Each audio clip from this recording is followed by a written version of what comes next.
Dear colleagues, I have been asked to talk about quite a challenging topic, from planning to actions. Has the LFA any role in practical work? My simple answer to this question is yes, it has. But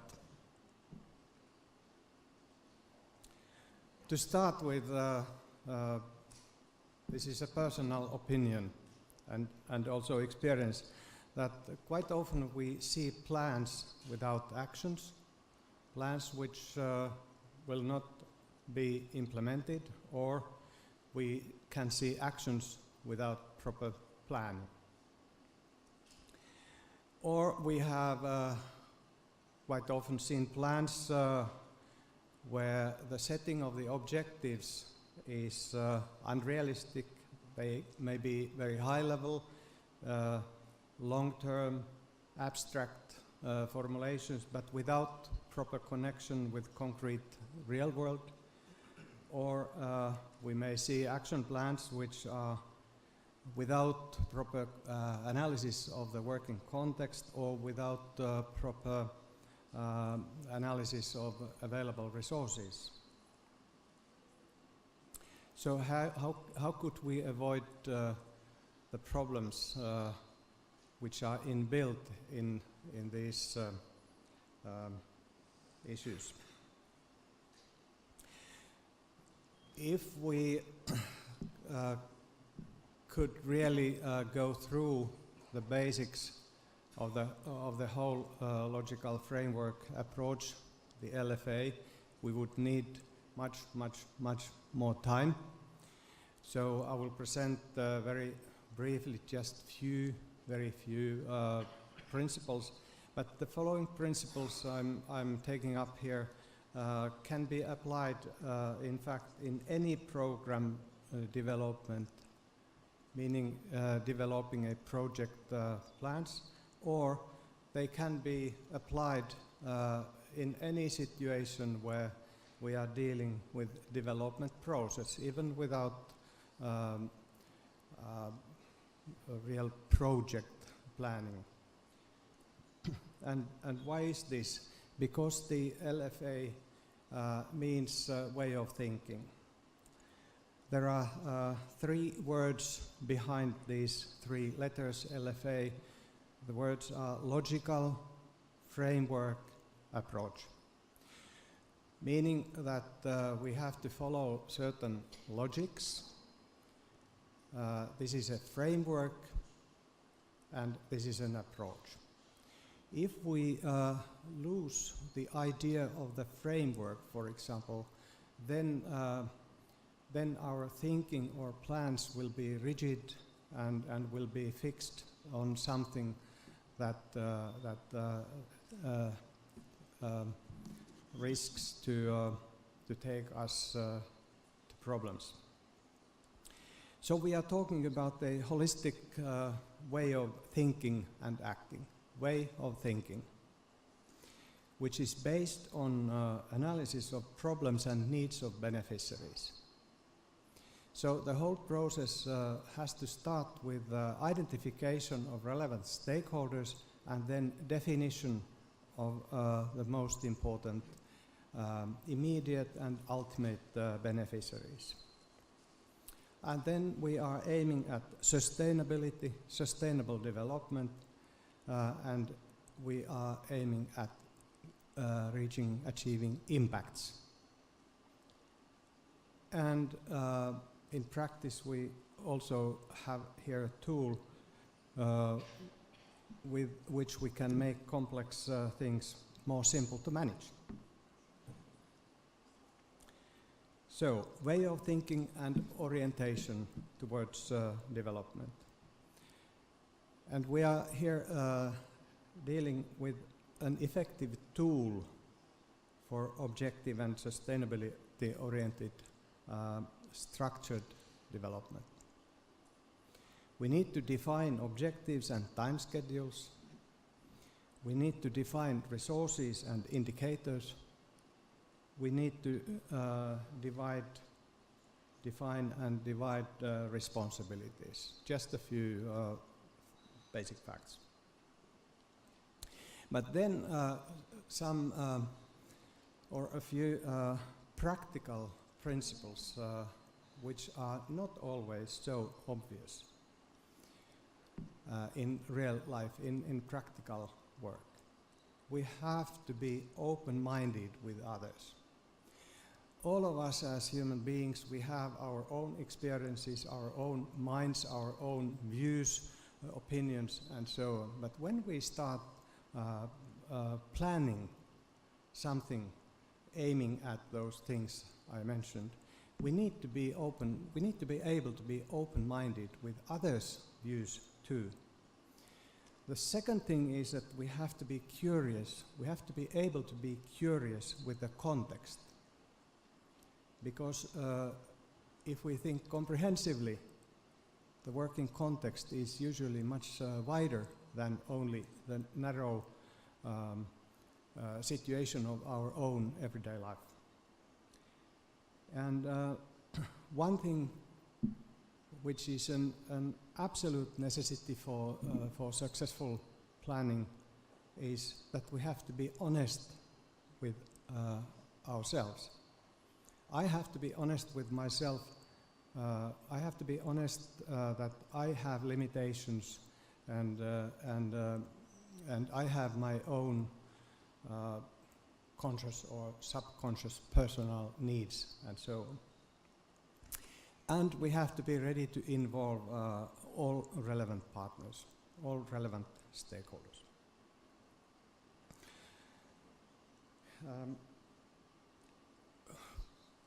I suppose most of you have heard about logical frameworks, log frames, which usually means just a log frame matrix. This matrix is a basic tool for, or one basic tool for the LFA, meaning for simple 4x4 matrix where the left-hand side column describes so-called hierarchy of objectives. Then the matrix consists of a column for indicators, and thirdly a column for the sources of verification, meaning that what are the sources from where we get the information for indicators. In other words, how do we know that the process we are dealing with is making expected progress? And the last column describes so-called assumptions, meaning elements that are relevant for our process and project within the context. Such elements on which we cannot have a direct influence. Another basic tool is so-called problem tree, and here is just a theoretical principle of the problem tree. The problem tree is a figure that is created through problem and needs identification. The problem tree is a tool for analysis of the problems in such a way that the higher the described problem here in the tree, in this figure is, the higher is the more distant, more clearly it's describing the impacts of lower level problems which are causes for other problems. We must always have, as I mentioned, the first step, the definition of the beneficiaries, of the main beneficiaries. And then the identification of the problems is made based on the situation of these beneficiaries. And the problem tree always, when it's properly done, reveals what is the core problem in this analysis of the defined beneficiaries. Here I have developed an example, a practical example about what a problem analysis using the problem tree could be. These problems which are described here are not from any specific context or not from any country or region. These are imaginary issues which may certainly appear at some context somewhere.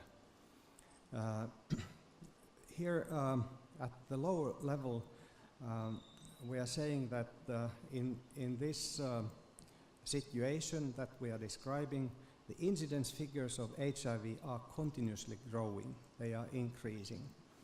And this fact has at least two consequences. The other one is that the amount of HIV-TB co-infections continues to increase, and the other one is that there is increasing burden and costs on the healthcare system. And then when we ask what are the reasons for this fact that the incidence figures of HIV are increasing, in this analysis we have found 5 main reasons, main causes for the core problem. There are misbeliefs about the HIV among ordinary people. There are needs for training among the staff. So here we are already having 2 different elements, 2 different topics, which both need to be taken into account if we start developing this situation. Thirdly, provision of harm reduction services are insufficient.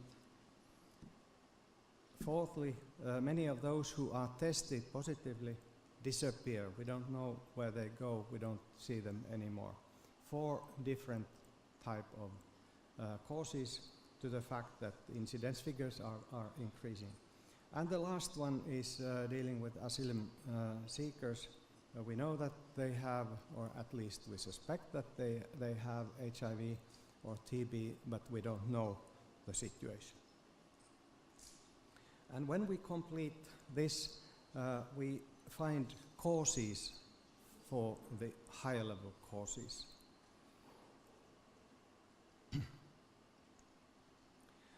The next step is developing the objective tree. The objective tree is just kind of translation using common sense from this. So it's following the same form, but what is here in the problem tree, the core problem, and the consequences from the core problem will give, in the objective tree, will give the purpose and overall objectives. The objective tree, based on the main causes, will also show what will be the components that we should tackle when we start working, and then we'll find some ideas about what should be done. Here is an example of the objective tree, kind of comprehensive analytical project plan, which is fully based on the problem tree, which was based on the problem identification of the defined beneficiaries. So everything starts with a definition of the beneficiaries, and then problem and needs identification of the beneficiaries, then problem analysis, then leading us to the objective tree. And when the information from the objective tree is removed to the log frame matrix, what we get here is the hierarchy of objectives. And this is shown in the matrix in such a way that the second level from second upper level will show us the purpose of the project or development work. And the purpose is something that we should achieve concretely by the end of the project. The highest level describes the overall objectives, meaning that if we achieve the purpose, then and everything goes well after the project, then this process will lead towards the overall objectives. With the overall objectives, we can have long-term abstract, idealistic definitions of objectives, but the purpose is the level where we should be concrete, and that's something that we are expected to achieve concretely. How do we achieve it? Through implementing successfully the components, which here are, in this example, are the four first elements from the objective tree, and the last one in this analysis dealing with the asylum seekers. We have thought that we, in this our project, we cannot directly deal with them. Then we assume, this is an assumption, we make an assumption that the services, basic services for these people will be arranged. Then if we in this project succeed and the assumptions are met, then we can achieve the purpose. And how do we achieve the results of these components? Through the activities which are planned within the planning process and based on the lowest level elements of the objective tree. So, keywords for the whole process: stakeholders, beneficiaries, participatory approach, problem identification, problem analysis, and then orientation towards objectives. If I wanted you to remember one thing from this presentation, it's here. The hierarchy of objectives consisting of four elements: overall objectives, purpose, results, and activities. And the purpose should be and must be defined in such a way that, using our common sense, the purpose responds to the question, what do the beneficiaries need? It does not respond to the question, what I need as a project worker, but it must respond honestly and using the common sense to the question, what do the beneficiaries need? And secondly, the overall objectives must honestly respond to the question why the whole intervention is important. Who are the ultimate beneficiaries whom we expect to get benefits? Thank you. And then, from planning to work plan. The original question is, has this any relevance with the everyday work? And the final step is the next one, from planning to work plan. And one example of a log frame based work plan is shown here. We have produced the information for the objective hierarchy. We are now aware about what are the main components that we need to tackle. We can build this kind of new or larger matrix and remove the information of the results here, and then plan concrete activities, and then analyze or define who is responsible for each of the activities, with what timetable, with whom, what kind of resources, and then we can use the same work plan matrix for reporting and also describe deviations. This here is basically same describing or reflecting the same way of thinking and same issue as this one, but just showing that in every case we can plan this work or create this work plan as it's relevant for our needs, concrete needs. Thank you very much.